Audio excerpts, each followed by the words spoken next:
human.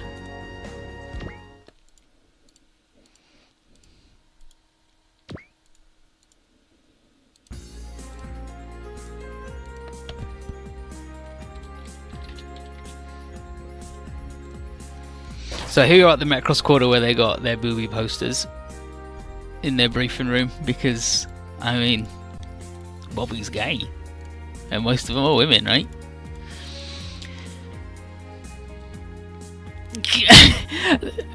Okay. So anybody who saw me play this before will know that this mission, which is going to be on an island, has Dimensional Beast, and it was fucking horrific the first time we did it. It was awful.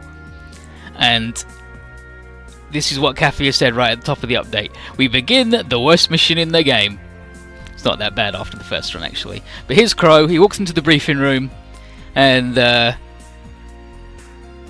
lots of the different women on the crew are watching a video and telling him to shut the fuck up.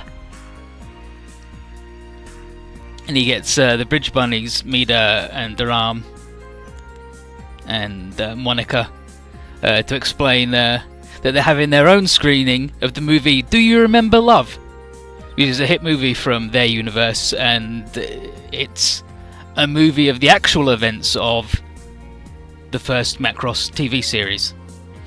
And Do You Remember Love is an actual movie, like it's a movie adaptation of those events, and it makes some slight changes. And the explanation is that it's also an in-universe movie of the events. And it details the events of the Earth and Zentradi War. They explain that the war was fought with music. And Crow's like, what, like a sonic weapon?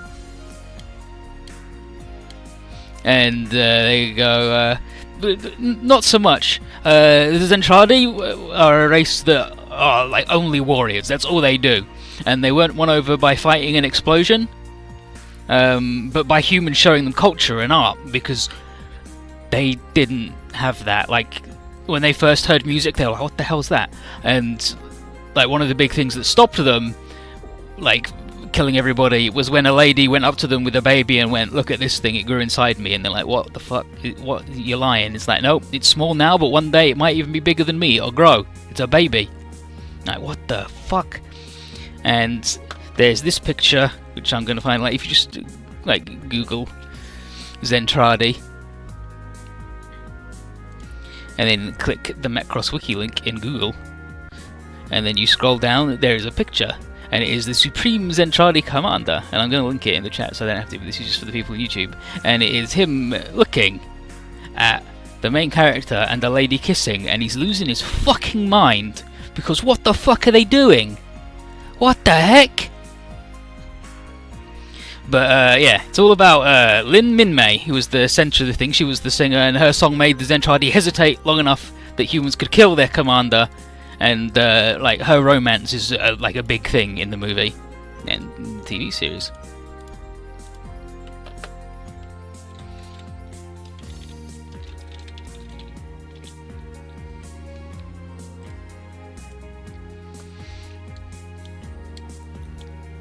And Crow says it sounds like a chick flick to him, but Kamina's like, no way, I like that lady. And so does Bobby and Leron. And Koji's like, are we sure those two are men though? I mean, not so sure about Leron.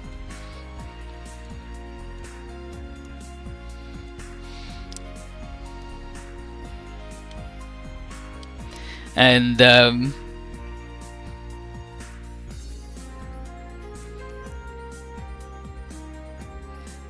okay, here's the actual quote: "Is I'm a woman and I love her," is what Yoko says. And then Leron says, "I'm not a man or a woman and I love her."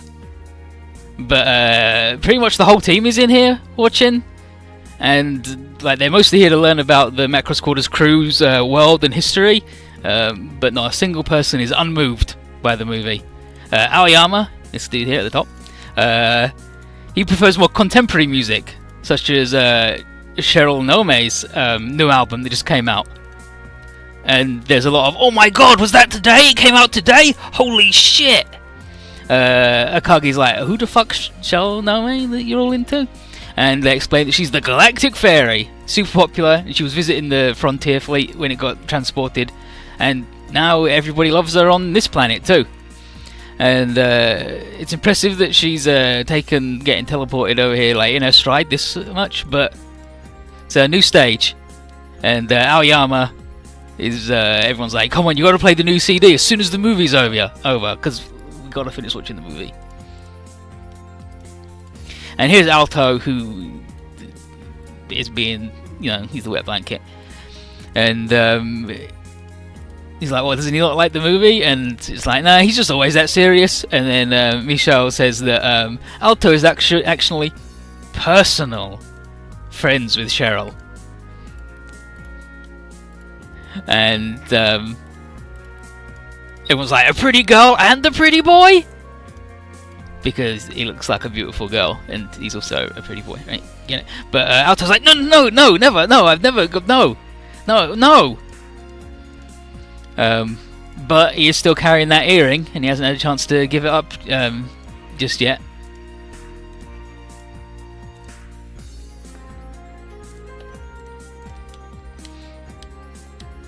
Michelle.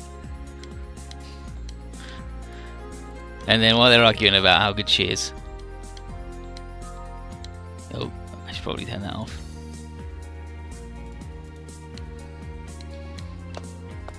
Ozma comes in and says that it's time for the next mission, everybody. But the next mission is they're going to be at the World Fair, helping to shoot a film.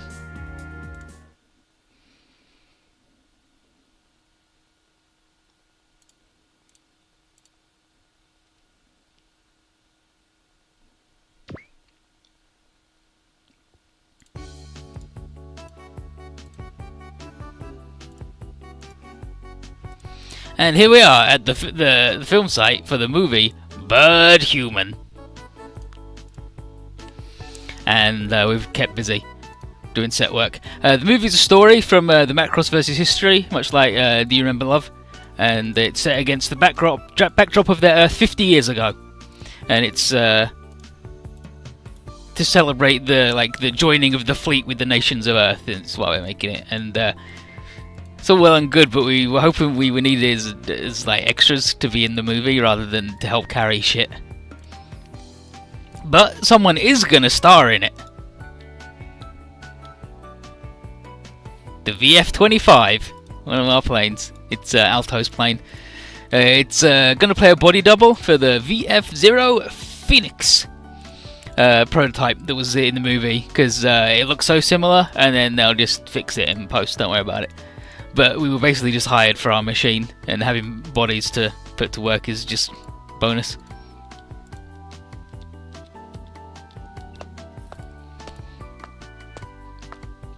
And then Carlos shows up. Here's Carlos Action Jr. And he shows up pretty much just to bin Boningen, just to make fun of Crow and call him poor man.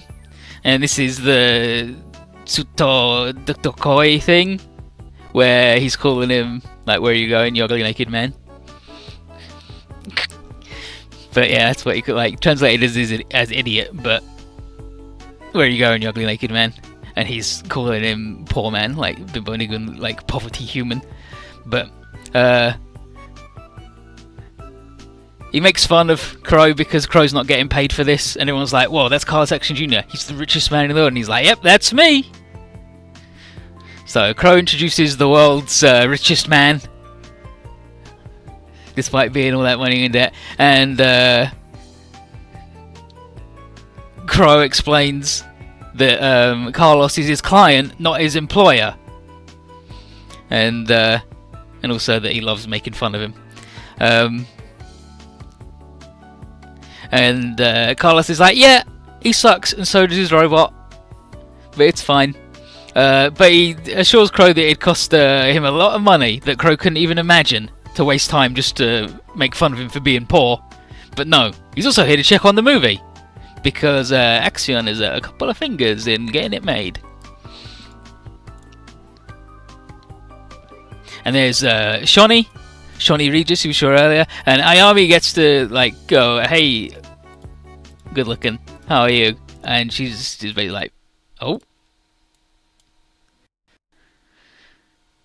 looks like it's done, it's doing the thing. Is it doing the thing? Yeah, it's doing the thing."